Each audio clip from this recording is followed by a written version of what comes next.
Good. Hello, everybody, and welcome to this week's Quantum Alignment Show. I am Karen Curry Parker, and today we're going to be talking about Chiron and revisiting Chiron. So I want to give you a little bit of a preamble, so to speak. We talked about Chiron a couple of weeks ago, and everybody sent in their charts, which was awesome. And at the same time, we had so many charts come in. We had like hundreds, literally, of charts come in. And I felt so guilty. I think I only got through like 7 of them. So I've been sitting for the last couple of weeks thinking, how can I revisit this concept and make sure that everybody gets some insight into their Chiron? So I'm going to do an experiment today. And my experiment today is to go through cycles of time with Chiron. So we're going to look at 1950 to 1965. So if you are born between 1950 and 1965, we're going to talk about your Chiron. Now, that being said, if you were born before 1950, I totally get that you are still alive and kicking. I've gotten a couple of protest emails from people who were born before 1950. And if you were born after 1965, I will do another section with the next week. I'll do 1965 to 1980. I'm curious to see if I can get through all of these in 1 hour, but I think I can if I talk fast. If I don't cover your Chiron or you're not born within that time frame, don't hang up, because I'm still going to be talking about the energies and the themes of those gates. And the truth is, even if you don't have those gates in Chiron, we might be covering gates that you do have. We might be covering gates that might show up in other planetary positions in your chart. And even though they won't be playing in the same way thematically, or you won't be playing with the same archetype, you'll still get something out of it. You'll still get some insights into certain themes in your chart. And certainly, truth be told, even if you don't have any of the gates that we cover in your chart at all, that's sort of it's like lotto, right? If I play lotto, it's guaranteed the numbers I pick will never be drawn that night. So I'm not trying to do that to you, okay? So even if none of the numbers are covered for you in this time span of 15 years, pay attention anyway, because here's the thing we never talk about in human design. And forgive me for a second because I'm suddenly very warm. We always talk about what I have and what I don't have in the chart. That's a conversation I hear people have a lot. And here's the thing that I want you to understand about your chart. Your chart is just like your DNA or your human genome. You have all of the chart. Even if you're a reflector and you have nothing defined in your chart, you have all of the chart. Just like you have all the human genome in your genes, but you're not expressing all the genome, right? You're expressing you. Green eyes, brown hair, red hair, blue eyes, whatever, right? The chart has a map for your unique expression, the places where you have consistency. What we know and what we're learning about DNA nowadays is that there are a lot of components of DNA or your gene or in the genome.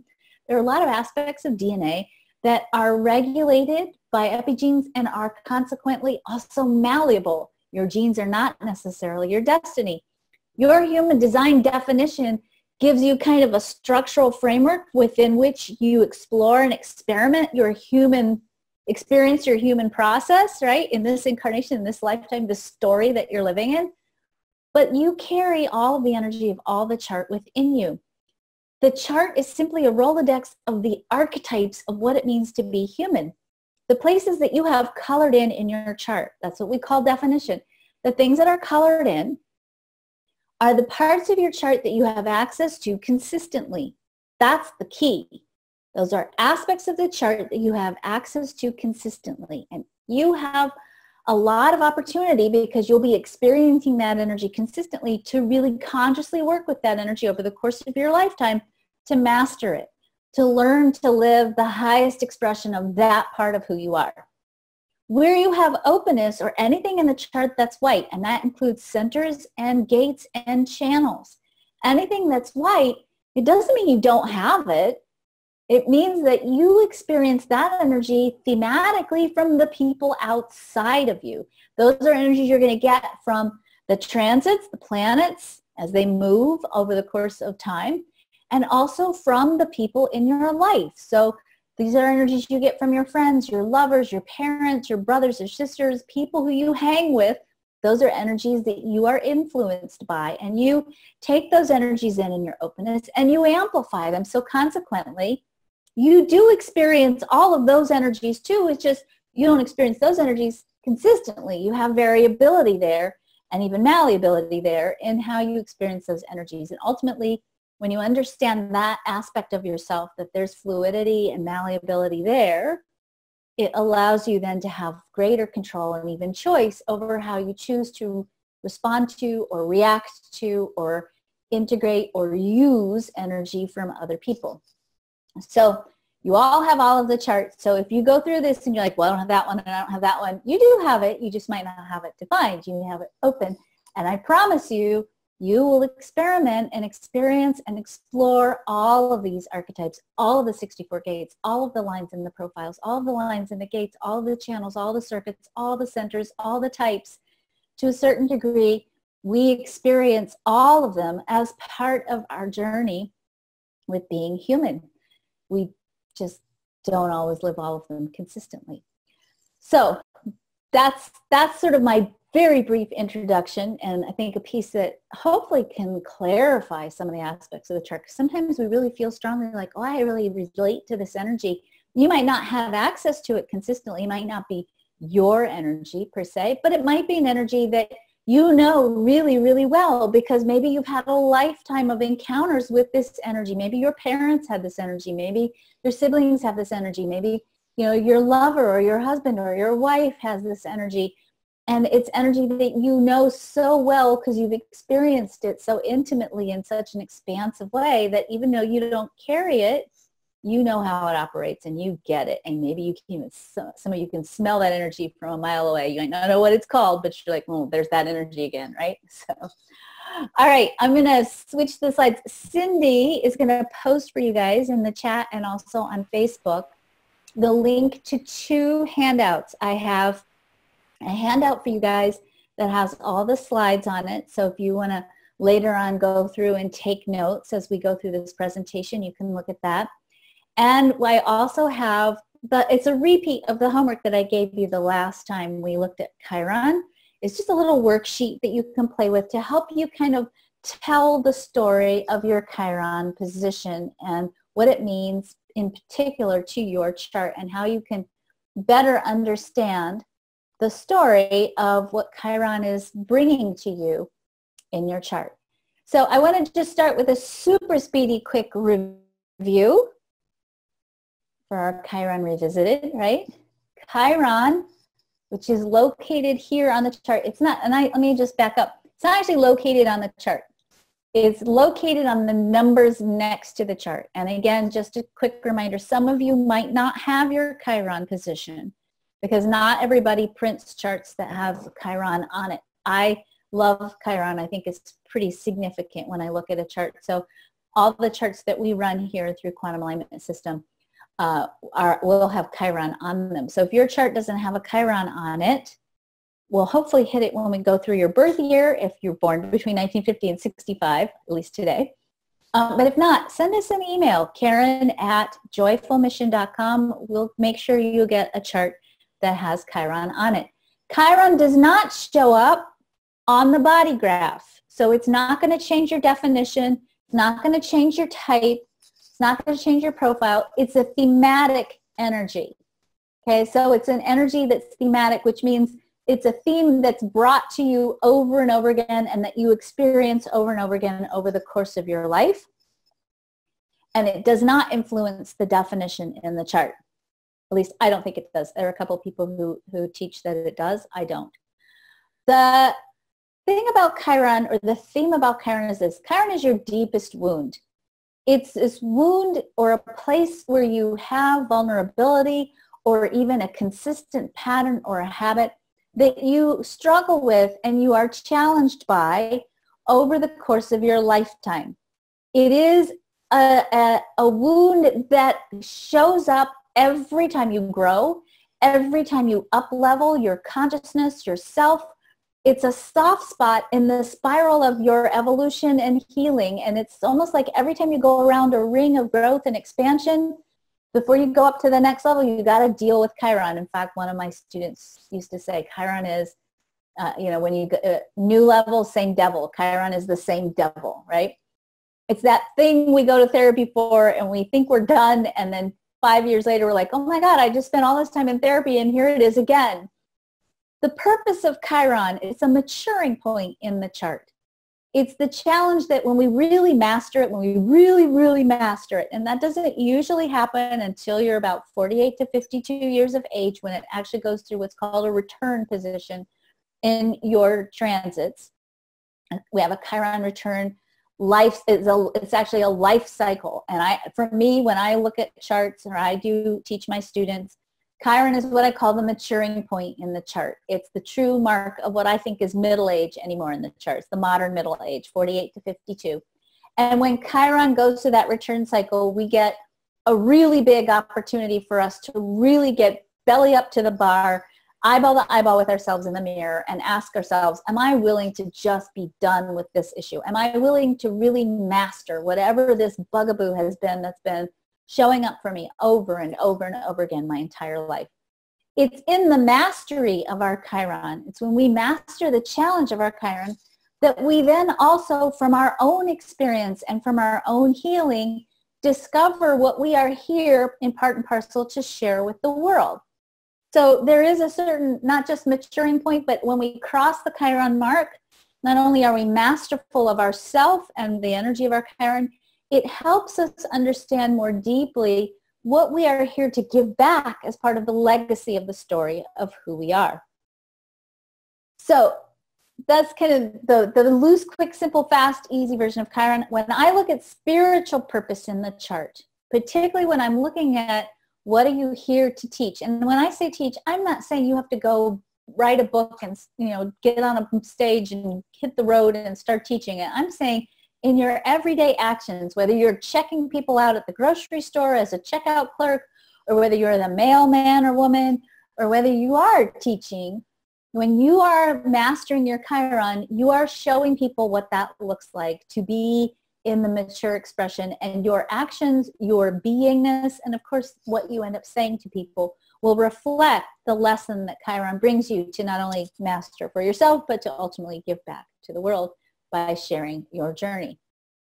And of course it is ultimately a healing energy. So it is a key part of your spiritual purpose.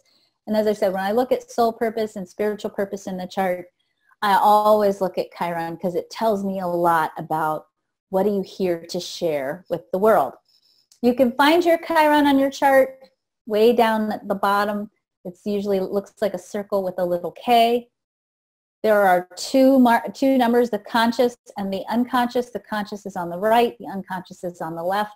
I'm not going to get too much into what is conscious and unconscious in this particular class, but just for your own sake in terms of taking notes, conscious Chiron is the design of your soul. This is your soul's purpose. The unconscious Chiron is the life story, part of your life purpose in your human story. Most of the time, because Chiron moves relatively slowly, some years you'll see this year, some years there's only 2 Chiron position movements. Chiron is usually going to be in the same gate, conscious and unconscious. Sometimes it's in 2 different gates, not commonly, but it can be. And when it's in 2 different gates, when you're looking at it, particularly when you're looking at it in the context of what I'm going to show you today, and you look at the theme of each of those gates, I just want you to understand that if you have 2 different gate positions for Chiron, that those 2 themes will play together, and sometimes they create a real interesting push me, pull you quality, or a challenge within the challenge of Chiron. So if you have two gates, 2 different gates in your Chiron position, and look at the themes for both of those gates and really ask yourself, how do those themes maybe come head to head with each other in your life? How do you struggle with living out a harmonized expression of both of those energies? Because that's really ultimately what that's about. If you have 2 different energies there, 2 different gates, Your part of your mastery is finding harmony in the mature expression of both of those energies. And when you do that, then you become masterful again of that Chiron.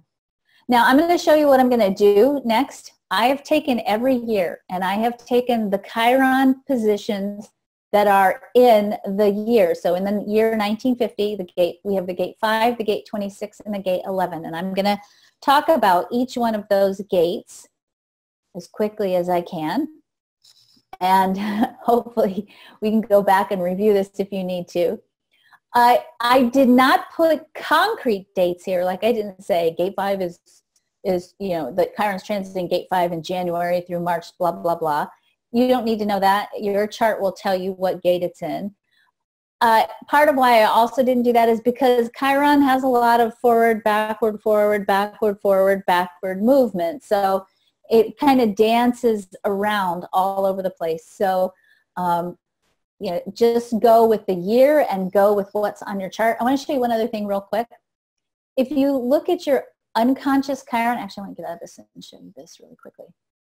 You'll see at the top of your chart that you have 2 birth dates. You have your personality birth date, which is the birthday in black. That's your actual physical birthday. That's hopefully the day and time that your body left your mother's womb and you entered into this beautiful earth journey, okay?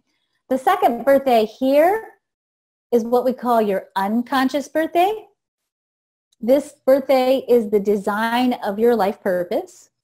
This birthday is calculated approximately 88 astrological degrees prior to your birth, so about 3 months before you were born. When we look at Chiron, and I'm going through these years, look at the year of your conscious as well as the year of your unconscious, just for kicks, so you know where that's coming from. So you'll know that there are 2 Chiron dates, 2 Chiron years. You want to look at both, the conscious year and the unconscious year. For some of you, it'll be the same year. Most of you, it'll probably be the same year. For some of you, it'll be 1 year and then the year preceding. All right. So far, so good, Cindy? Are we good? We are good. Yay. All right. Let's start with 1950. What I'm going to do is I'm going to go through the theme of each of the gates. I'm going to talk about what I think is the challenge for each of those gates and how you might be expressing the high and low elements of those gates as you move into the mastery. Now, I just want to add a really quick little asterisk here. And actually, I want to get out of this for a second, and I want to go back to looking at you guys, give you more anticipation. The information that I'm going to share with you about the gates comes from a synthesis of keynotes from the gates that I created with Dave Buck, the head of Coachville. We looked at Lynda Bunnell's Human Design book, which is based on the work of the founder of the Human Design System, Ra Uru Hu. We looked at Chetan Parkyn's work. We looked at Richard Rudd's work, and we looked at my work. And we had long conversations. Dave and I sat literally for 4 days and recorded days worth of conversations about each one of those gates. And we talked about those gates in the context of all the teachers that we knew of from human design. And we came up with just keynotes that were sort of a synthesis of from all these different teachers. I'm pointing this out here for you very specifically for a very important reason. There are a lot of really great and powerful human design teachers. I encourage you to go explore all of them, okay? There is not one single way to learn human design. There are lots of different ways to learn human design. You may not even ever learn human design. You might throw in your own understanding of the world. You might come from a background of the Enneagram or the Kobe or Myers-Briggs, which I used to do before I did human design. All of that doesn't matter to me personally. I want you to study and learn and discover and explore from whoever turns you on and gives you the insight and the information you need to maximize your potential and to find the greatest amount of harmony and peace in your life. And I want you to know that I want you to study, and I encourage you to go explore all the other human design teachers as well. You may find one teacher who you really resonate with. You may find that you gain your own understandings when you can compile information from all of these teachers and create your own synthesis. The goal of human design is not to lock you into a fixed way of thinking and a fixed pedagogy. The goal of human design is to teach you how to tap into your own inner truth, your own authority. And that path is going to show up for you in the way that's right for you from who knows how many teachers, who knows where those teachers come from. Do what feels right for you and follow what feels right for you, and don't listen to anybody who tells you there's only one way. There is only one way, but it's your way, and don't do anything less than your way. That's my, if you don't have any other takeaway from today, take that. Please take that as your takeaway today, that you have your own path. It's an incredibly magical, perfect path. It's a path that cannot be duplicated by anyone else. It's a path that has never existed before, that will never exist again. It's a sacred path and it's yours. So follow your path, no matter what anybody says, and no matter what flashlight anybody else is holding in front of you and saying, no, here's the way. Follow your way. And if it doesn't feel right, don't do it. If you don't resonate with it, don't do it. If it doesn't bring you joy, don't do it. Okay? Message done. All right. 1950. There are 3 Chiron Gates. Wait a second. Hang on a second. I picked the wrong screen. 3 Chiron. Help. Try this again. Here we go. Is that showing up now, Cindy, as 1950? Dun, dun, dun. Yes? 1950. There are 3 Chiron gate movements in 1950. The first one is in the gate 5. The gate 5 is the gate of universal timing. Most importantly, it's the gate of consistent habits. So people who have this gate oftentimes really need or long for consistency and habits. When you don't have good habits, when you are not habituated, when you have Chiron in this position, you might find that you struggle to have good habits, that you fight being habituated, that you fight yourself and creating a rhythm and structure for you. Or you might find that you get so locked into a habit that you can't be in the flow of what's showing up. So there's a real challenge here when you have this Chiron position, the 5, to learn how to align yourself with divine timing, to let go of your plans sometimes and to trust the unfolding of divine timing, and to also know that maybe you need to learn how to focus and create structures and patterns and habits in order for you to fulfill your destiny. And you might find that that's a big challenge for you, and that when you master that challenge, when you become habituated, that you then in turn learn how to tap into the consistent conditioning that brings about the full expression of your purpose, your destiny, and your mastery. The gate 26 is a very, very powerful, very important gate. It is ultimately the energy that brings about integrity. Integrity is a really powerful word when we think about this. And when I talk about integrity with the 26, I am certainly talking about moral integrity, behavioral integrity, being good, right? Being in integrity and being good. But it's also the kind of integrity that comes from, that's sort of like engineering integrity. When we talk about a building being in integrity or a bridge being in integrity, we mean it's structurally sound. So the gate 26 says that if you are out of integrity, meaning if you are unsound or unstable or out of alignment with what you're building in your life, maybe you have a pattern or a habit of trying to create something that's not true to your authentic self, that's not aligned with your heart. If you get out of integrity with the Chiron, with Chiron being in the gate 26, your challenge is going to be learning how to stay in integrity no matter what the consequences are. Doing the right thing because it's the right thing to do for yourself and for the world. And that if you're out of alignment with integrity, or if people around you are out of alignment with integrity, you won't be able to create, or you'll hit that spiritual barbed wire fence where everything in your life will start to crumble if you don't create in a way that's in alignment with your authentic self. The gate 11, one of my favorite gates in the human design system. Gate 11 is called the gate of ideas. The story I always tell about the gate 11 is this. If you have the gate 11, you can imagine that creativity is a creek. Most of us go down to the creek of creativity with a little cup. We scoop it up, right? And we're satisfied for the rest of our life. We have our cup filled with creativity. Some people with the gate 11 go down to the creek of creativity or the river of creativity. They fill up like 300 wash basins. They're standing on the shore of the creek of creativity with all these ideas, all these wash basins full of inspiration, and they don't know what to do because they have too many ideas. So what happens sometimes with this gate 11 energy is in the low expression, you keep trying to manifest all the ideas that you have. So it can make you look like you're really, really scattered, like you're all over the place, like you're trying to create this and that and this and that and this and that and this and that, and you can't get focused and you can't get the consistent attention to one idea and hold that attention long enough to keep yourself growing that idea and expanding upon that idea.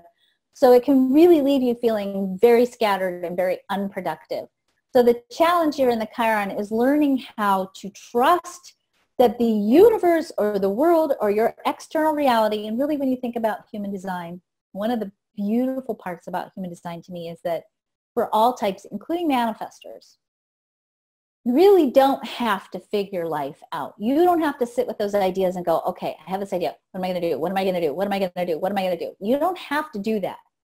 What you do have to do is stay engaged in the imaginative, creative process of enjoying the idea in your head, not doing it, but thinking about it, and then wait and see what shows up, because the ideas that are yours to create are the ideas that will show up in your outer reality. We are all designed to take our cues from the outer reality in some way, shape, or form.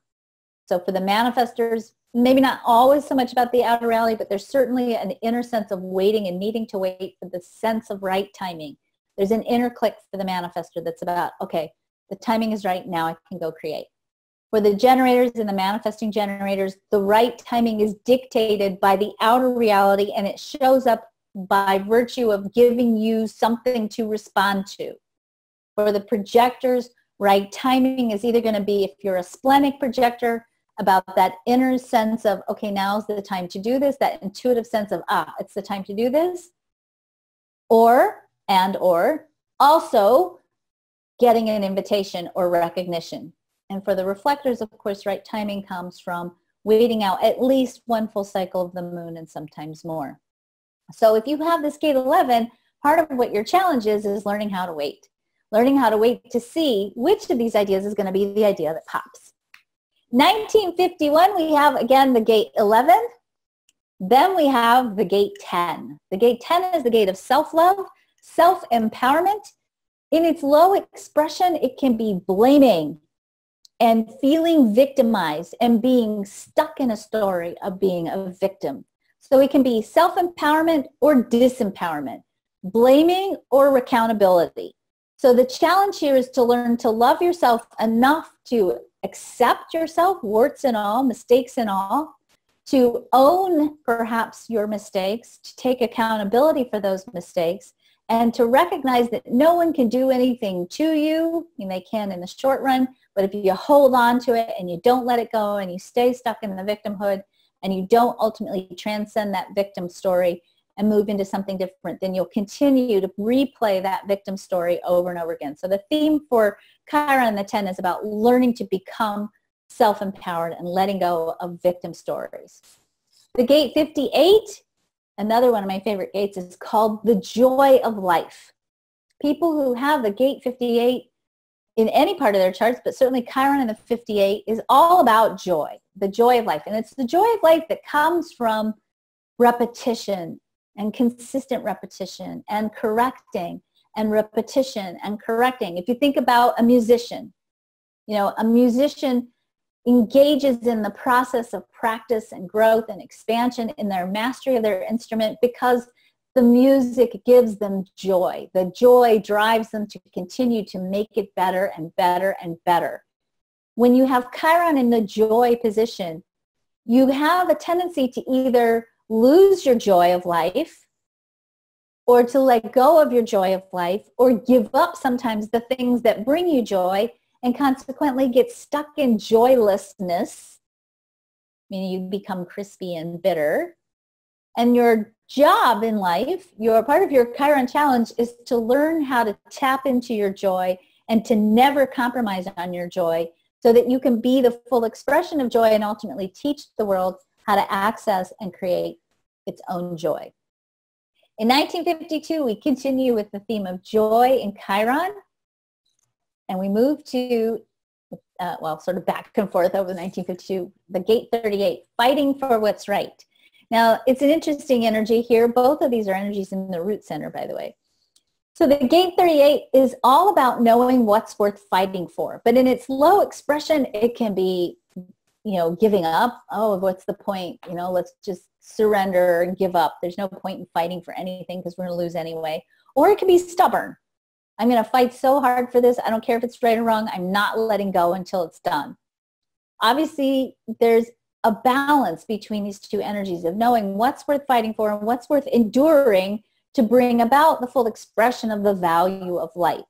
There's visionary energy here. This to me is the energy of where someone like Martin Luther, the archetype of Martin Luther King lives, right? It's that I have a vision, I have a dream for what's possible. It's so vital and so precious that I will dedicate my life to fighting for this dream.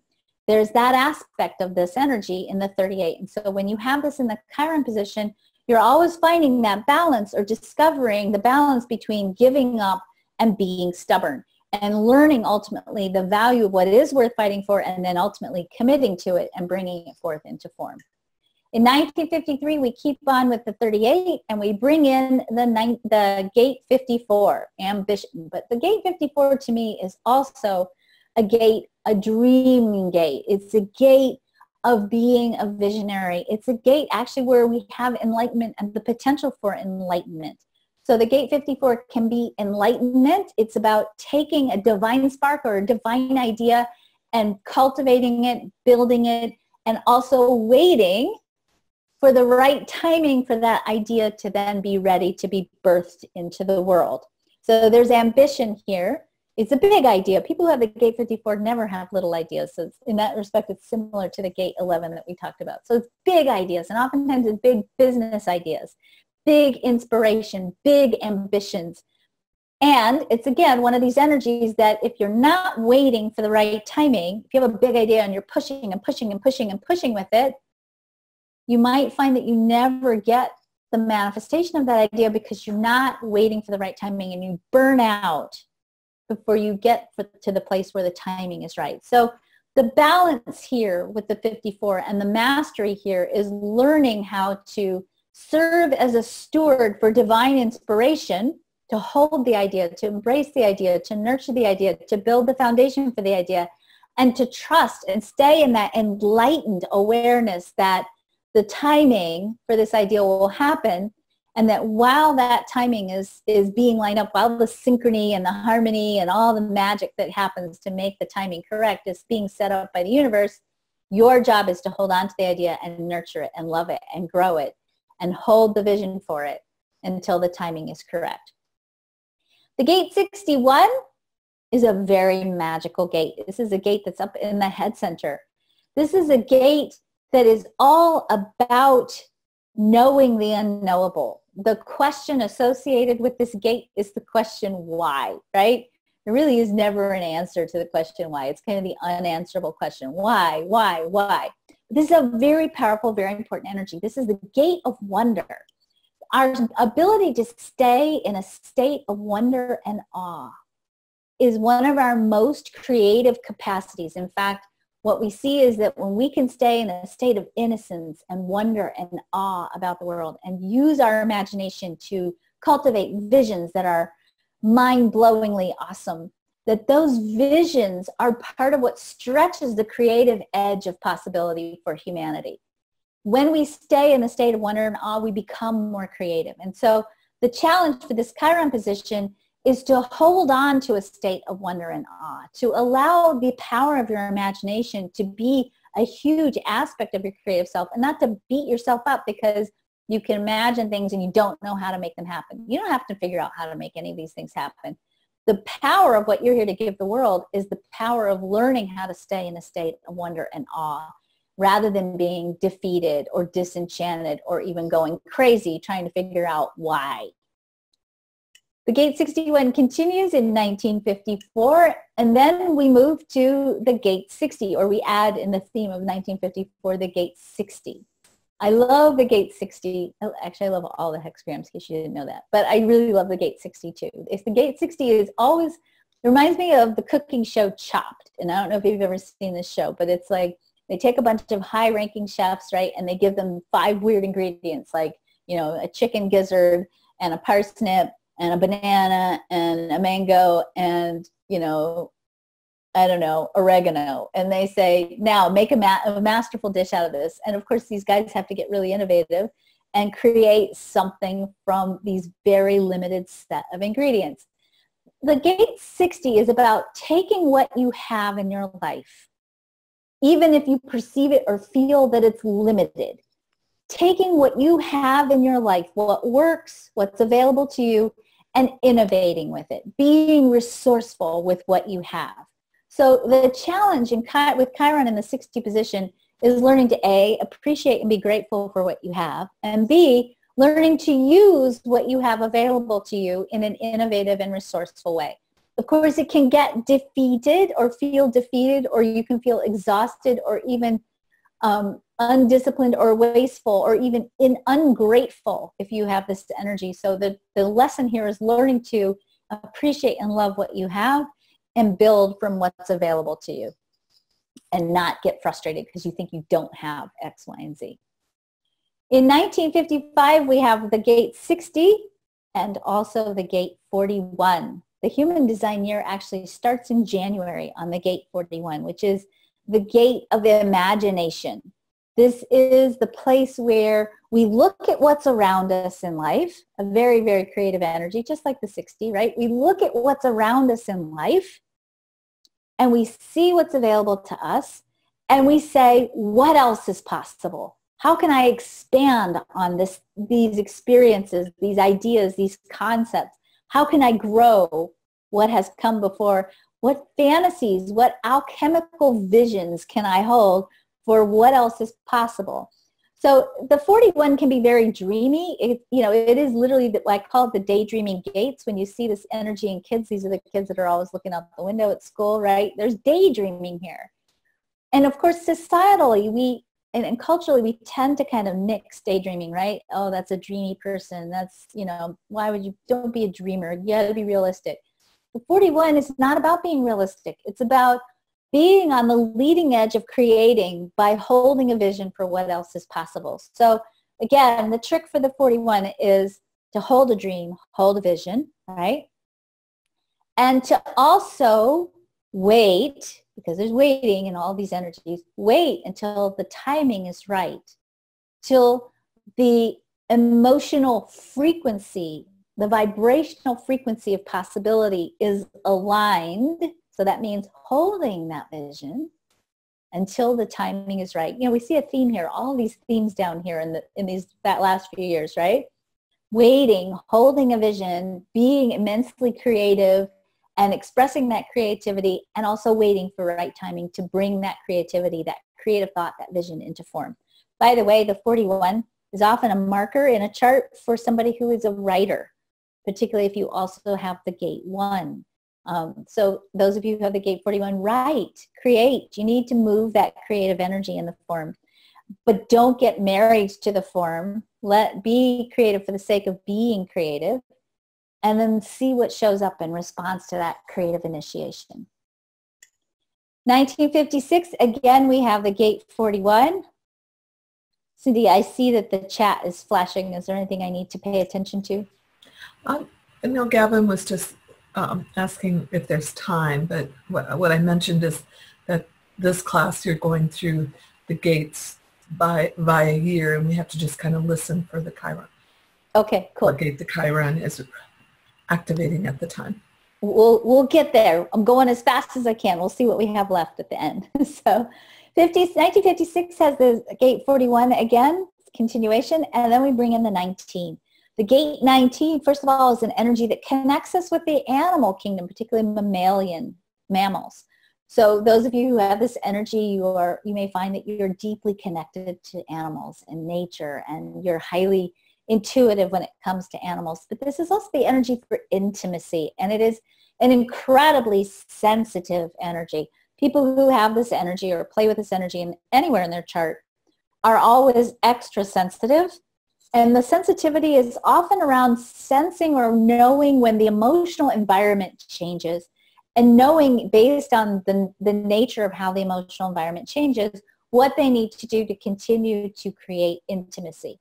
In its low expression, though, this can be an energy that's either needy or so hypersensitive that sometimes people with this energy, particularly in a Chiron position, can shut themselves down, or they shut down their own needs and wants because they're so attuned to the energy of others that they give up what they want and need because they don't want to deal with the emotional blowback of asking for what you need and want. So if you have the 19, one of your greatest challenges is learning to get your needs met, learning to ask for what you want and need, no matter what anybody else's emotional response is to it, and being mindful of not shutting down your own energy or what you want and need because you're too sensitive, or you become numb because you can't deal with the overstimulation of all the energy around you, and in particular, all the emotional needs around you.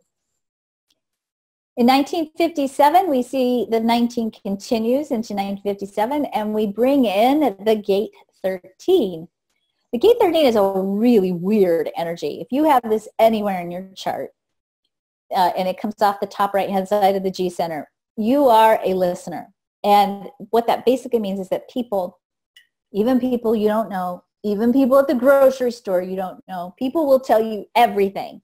So you are constantly being exposed to people's deepest, darkest secrets. People you don't even know are telling you your secrets. You keep everybody's secrets. You may even also keep your own.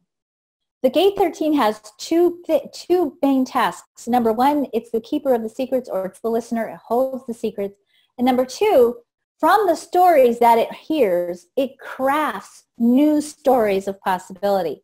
What happens oftentimes for the gate 13 in the Chiron position is your job or your challenge becomes learning how to choose for yourself the stories that you want to define your identity, and to make sure that you are constantly crafting stories about who you are and your life, so that the stories you are living are taking your life in the direction in which you're choosing.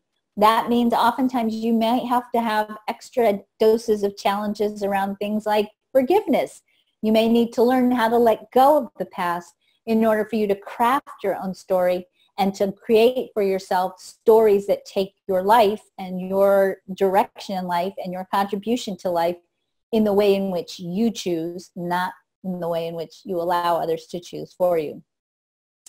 58, we see, of course, the continuation of the gate 13, and we bring in, dun, dun, dun, the gate 49, the gate of revolution. So the gate of revolution is most importantly, oftentimes, usually a relationship energy.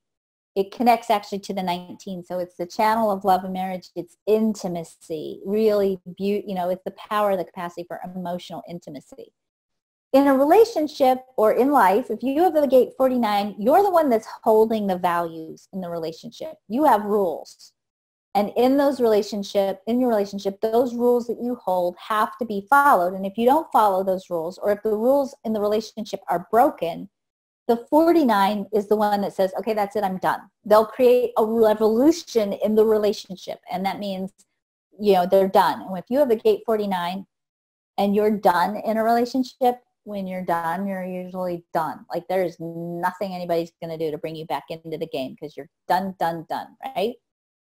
Now, from a Chiron position, the gate 49 has two challenges. Oftentimes what we see is that people with the 49 in the low expression fail to create a revolution. So they stay in relationships longer than they should. When they should have left, when they should have started a revolution, they fail to start a revolution, and they stay in the relationship and they rationalize it. The second thing that happens is sometimes people over 49 are constantly creating revolution in their relationships so fast that they don't stay in it long enough to actually make sure that the potential for intimacy is being created. So people, oftentimes in the Chiron position, I'll see people who are either not doing a revolution, they're not creating revolution, or they're creating so much revolution that they're leaving, and never actually allowing for true intimacy in their lives. In 1959, we see a continuation with the gate 49, and then we see the gate 30, intensity.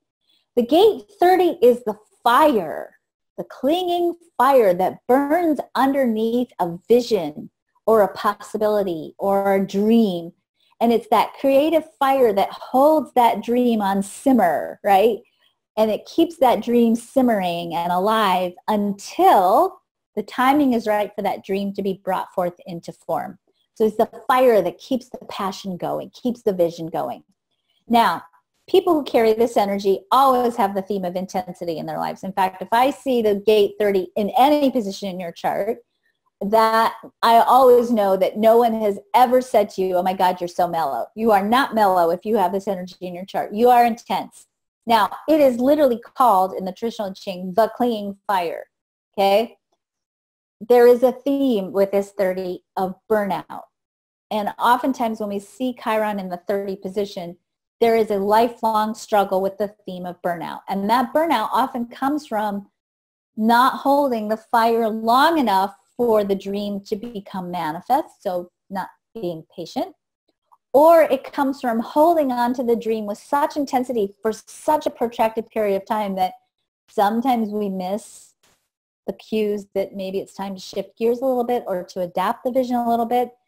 And oftentimes what happens is the intensity of who you are with the gate 30 not only maybe burns yourself out, but you can also burn other people out by being overly serious, overly intense, and not recognizing sometimes when you need to maybe go from, you know, conflagration on the dial back down to low burn, low simmer.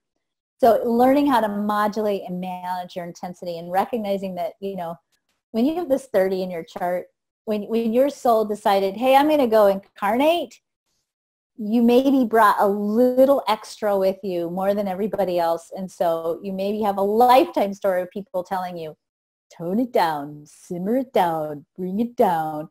And that sometimes that feels repressive. And sometimes it might also be for your own good so that you remember, I should also take care of myself while I'm holding this fire for what's possible for humanity at the same time. 1960, we continue with intensity and we bring in the 55, abundance, okay? Abundance. This is, to, first of all, from an evolutionary perspective, this is to what I consider to be the most important gate in the chart right now. This is a gate that we are all experiencing and learning about and have been learning about for a while. The theme of the 55 is the recognition that it is our own maintenance of our own vibrational frequency that allows us to calibrate ourselves and attract into our lives things that match our frequency. It is the understanding that we are abundant by nature because we exist, and it is the faith that we have in our abundance or God or source or whatever you want to call it that is what creates in the world. It's not our effort, it's not our work, it's not our brilliance, it's not our education, it's not who we know, it's not money. It's our alignment, our vibrational, emotional alignment, and our faith and connection to our understanding that the quantum field is an unlimited source of potential, and that when we hold our vibration in particular alignment with what we want, we create it. So there's a challenge in this 55 of having faith, and faith becomes the big challenge for this Chiron position. Do I have the faith to stretch myself beyond what I think is possible? Do I have the faith to trust that I know I'm supported? Do I trust in God? Do I have the abundance in consciousness to believe that everything and anything is possible? Can I be in the flow of abundance, or do I hoard, hold back, stockpile, hold on to more than what I need or more than what I want? Am I overwhelmed by an overabundance? Do I overcompensate for what I feel like is lack? These are all challenges with the 55 in the Chiron position. And of course, the mastery is faith. And it's when we become filled with faith and the trust that you will be divinely supported, no matter what you choose to do, as long as you keep your emotional alignment correct and your energetic alignment correct. When we have that faith, then we are able to create beyond the bounds of what we think is possible. Now, in 61, we see a retrograde. We go back to the 30 and then back to the 51, finishing up the year with the 37th gate, harmony. Now, harmony is actually one of the energies for, first of all, creating sustainable resources. So you see we have this fire energy that's all about holding the vision, the 55 that's all about holding the frequency, and then the 37 that starts to move us more towards doing the work of the world. It's emotional energy pointing towards the will center. The 37 says, when I am aligned with peace and trust and faith, when I am in a place of inner peace and connection to source, then the actions that I take, the connections that I make, the community that I create is sustainable.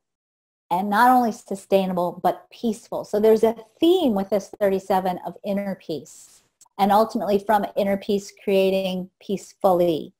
So the challenge in this Chiron position is inner peace, cultivating inner peace. And so when you have 37 in the Chiron position, there's a lot of potential here for inner restlessness, for lack of inner peace, for being out of harmony on the interior of yourself. And oftentimes I find that people with the 37 really benefit, if your Chiron is in this 37 position, really benefit from investigating and exploring ways to calm your inner self, whether it's meditation or walking or singing or whatever works for you, but getting aligned and connected and peaceful from the inside and finding balance and harmony helps you maintain homeostasis and synchrony and synchronicity in your life and allows you to create sustainably without burning out or freaking out or creating war, which is the opposite of peace.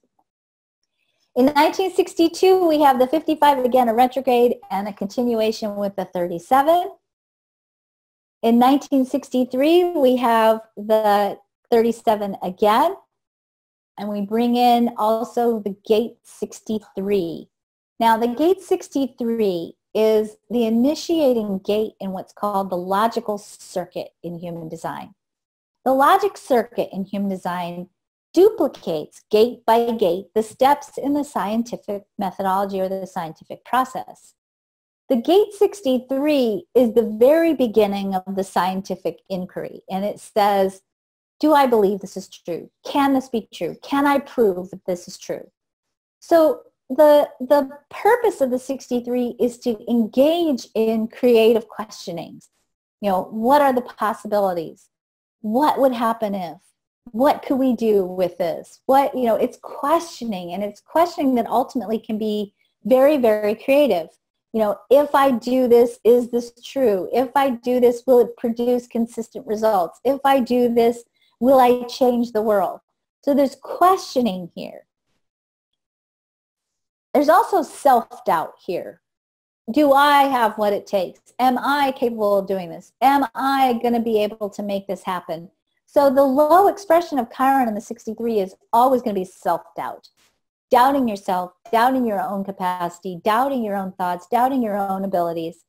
And so, of course, the challenge becomes to overcome self-doubt and then to question what is real and what is not. Not from a doubtful and a suspicious place, but from a place of discovering what's valid so that ultimately you can take what you know is true, what does work, what is correct, and share it with the world. 1964, we continue with the theme of self-doubt in the 63, and then we add the gate 62, the gate 22, the gate of grace. I love this hexagram so much, I have it tattooed on my arm, okay?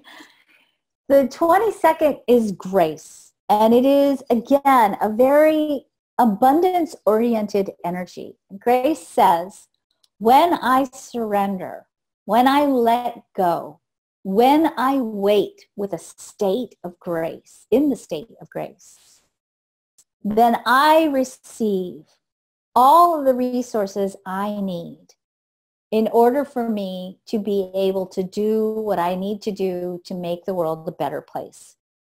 This is the power of grace. It's that surrendering and trusting that when you let go and you stay in that state of grace, that you will be supported in doing whatever you came here to do, fulfilling your purpose, contributing to the world in the way that's right for you. But obviously, the low end of it in the Chiron position is struggling with staying in that state of grace, struggling with surrender, struggling with letting go, struggling with trusting. And what happens is when we drop into that struggle, we then become artificial in the way in which we try to procure resources or try to express our contribution to the world. So we become rigid or controlling, or we again hoard resources, or we become disgraceful. Like you may realize, oh, I think I don't have what I need, so I'm going to steal it, or I'm going to take it.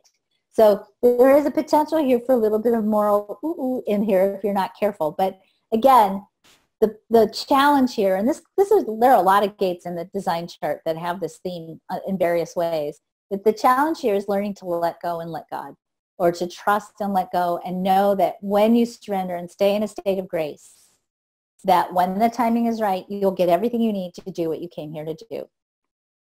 And of course, 1965 continues with both the energy of self-doubt and the energy of grace. Sometimes, to just throw this last little bit out, sometimes grace is also about inner beauty.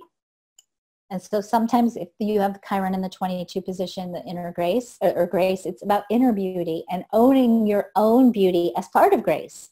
Recognizing that you're such a beautiful being. You all are such beautiful beings, unique, once-in-a-lifetime cosmic events. And that when you stand in that beauty and awe and that place of grace with yourself, then you are much more able to make the contribution that you are designed or you were created to make in this lifetime. Ha! We did it. You get through your whole slide deck. Yay! Ooh, ooh, ooh, ooh, like down to the minute. Down to the minute. Well, I do have a couple questions for you. Yes, just as go ahead. Now, do I remember that we're going to continue with Kiron Gates? We are going to continue with Kiron Gates. I will do another 15 years next Friday. So next Friday I'll do 65 through 80. And then we had a question on what if you have, besides Chiron, you have another planet in the gate? Does that amplify it? Does it make it? Yes, totally. It just means that that's a theme. And here's the thing about human design. There are lots of gates that are similar thematically. And those gate themes, I mean, there's nothing random in the chart. If you have a theme in Chiron, I promise you that theme repeats itself all over your chart. It's not like, oh, hey, let's throw this theme in at the end. Your life is pretty organized, and it's pretty clear from looking at the chart what the intentions are. So if you have a Chiron position, a gate that's in a Chiron position, and that gate shows up somewhere else, yes, for sure. It just means that you have that theme very strongly in your chart. Then there was a question that came up when you had spoke about the gate 30 on Facebook. They're saying they didn't have the gate 30 activated, but they have been told that they can be intense. My comment was there's other... There are other places where you can be intense in the chart, where you can be enthusiastic when maybe you don't know when enough is enough. There are lots of other little places where intensity shows up in the chart. It's not and just the final 30. question that I'm getting, or that I have right now, is from the Zoom here. And there, if you have the other end of a channel, i.e. the gate 4, but not the 63, does that mean that you're attracted to people with the 63 and may need to be careful not to be influenced if they're repressed or rebellious expression? Yes. And let me just add one more thing to it. We tend to, because where we have white in the chart, openness, we don't just experience it, right? We experience it amplified, right? So if you have the 4, which is the opposite of the 63, or the gate that meets up with the 63, if you have the 4, when you meet people who have the 63, you experience the 63 amplified, right? And because it's an electromagnetic, you're actually attracted to those people, right? You love them because they hook up like little magnets. So you like those people. But what happens a lot of times is we tend to believe that we are what we're not because we experience it in such an amplified way. So it's very common if you have the 4 to think you have the 63 because you experience the 63 in an amplified way. Does that make sense? That makes sense to you, Cindy. You get it. Yeah. It makes sense to me. And then I'm not sure if you can comment on this or not, but the final question she had was, if we have these gates as our gene keys, does that give them special significance? You know, I'm not going to answer that one just because I want to encourage you guys to go check out Richard Rudd's work with gene keys. You know, his work is really beautiful. I mean, it's just beautiful work. And I don't really know enough to be able to answer that question, honestly. That's Richard's stuff. But I would certainly say I'm sure it plays out thematically. So, all right, I want to share with you guys just 2 quick things before we go. If I can find my slides again. Yes. Nope. That's not it. My slides keep disappearing.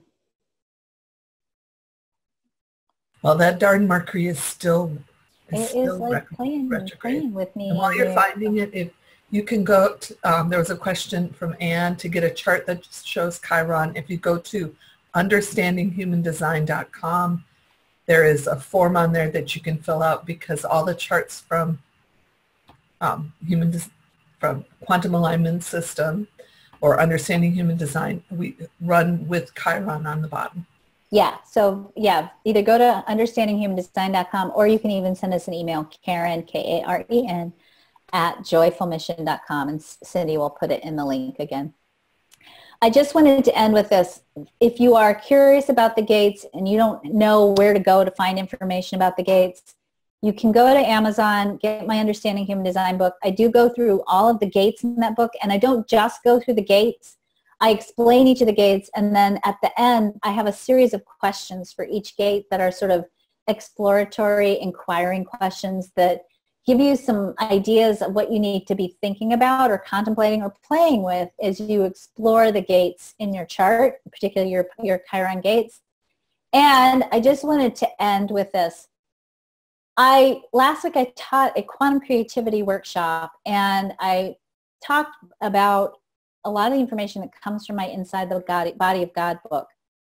And I get really excited about this information. It's a lot of information that's about how to tap into your innate creative capacity and how to consciously work with your human design and use your human design to create consciously the life that is much more, a life that is much more aligned with the truth of who you are. So I decided I wanted to really share with you guys more of the Inside the Body of God information. So I'm putting my Inside the Body of God program on sale. It's a 10-hour audio course, plus it comes with a book. It's regularly $97. I'm actually putting it on sale until midnight, April 18th. It's for $47. And I'm going to throw in, we're doing a special live 4-hour intensive on Friday. Oh gosh, what's the date, Cindy? I don't have my calendar handy. Friday, April the 27th. Is that right? Oh, I lost Cindy. Looking. I think we have a 4-hour morning on a Friday. I think it's April the 27th, where I'm going to do an intensive presentation about Inside the Body of God and human design so that you can really look at what's going on the planet right now. Why maybe are you feeling symptoms of the shift? How is that affecting and influencing your human design? And how is that affecting and influencing your creative capacity? And I'm going to give you some really powerful insights on how you can stay anchored in who you are and stay connected to your creative power no matter what's going on outside of you. So if you open up your news, you see in a news page, or you're looking at the newspaper, or you're feeling like, wow, everybody else is really whacked out, or you're really, really sensitive and you're sensing all these shifts or geomagnetic storms or whatever you might be picking up on that's maybe affecting your sleep, or maybe affecting your mood, or maybe affecting your capacity to really lock on to what do you want to create. we're going to talk about how do you stabilize your energy, how do you stand strong in your authentic self as part of your creative capacity. And we're going to do 4 hours on that extra. That's just sort of a bonus. If you can't join us live for the 4 hours, it is going to all be recorded, so you can go back and do it and go through that material. And you're going to want to go through the material again anyway, because it's a lot of material. I do want you to know that we have a very strict limit on this class because we're going to be doing it on our live platform, and we only have 100 spots available on the platform. So we are limited to 85 people in this program, and just kind of giving you the heads up, we tend, if I have an open platform, we tend to usually close up at about 200 to 250. So I fully expect we're going to sell out. So if you really want to be there, make sure you go ahead and register early so that you can get in there. But that's it. That's all I got for you this week. Again, as I said, I appreciate you all so much for being here with me on Fridays. I love sharing this information with you. I hope that for those of you who sent in all your charts a couple weeks ago, I hope that gave you a little bit more insight about your chart and about who you are and what your challenge is. Again, I'll do this again next week. I'll do 1965 to 1980. And then I'll have to get super creative about how I'm going to do my outliers date-wise, but we'll figure something out. Anyway, I appreciate you all for joining me. Have a good weekend. Enjoy yourselves. Have a great week. Happy Friday the 13th. Oh, we have Happy Friday the 13th. Yay! I forgot about that. I like the 13th. Good. Happy Friday the 13th. Enjoy it. And stay warm. We're expecting 17 inches of snow this weekend. So anyway, have a good week. Bye. Thanks, Cindy.